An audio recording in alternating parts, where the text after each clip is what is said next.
Қазір подросток балдарда немесе мектеп жасындағы балалардың көбісінде қыздарды жақсы көру, ұлдарды жақсы көру деген ауқымды тақырып бар, иә.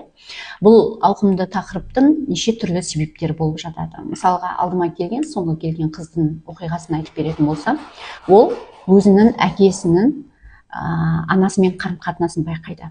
Сол кездегі қарым-қатынас ол ұйықтап жатқанда да оған ауыр сезілетін болған, как будто оның әкесі анасын қинау арқылы қарым-қатынасқа түсіретін сезінген. Сондықтан да ол келе отырып өзінің денесін ондай жауыз адамға қимайтынын, ол ер адамның жылауына төзгісі келмегендіктен тек қана қыз баласын жақсы көріп, жеңіл-желпі қарым-қатынас құрғанды ұнататынын айтты.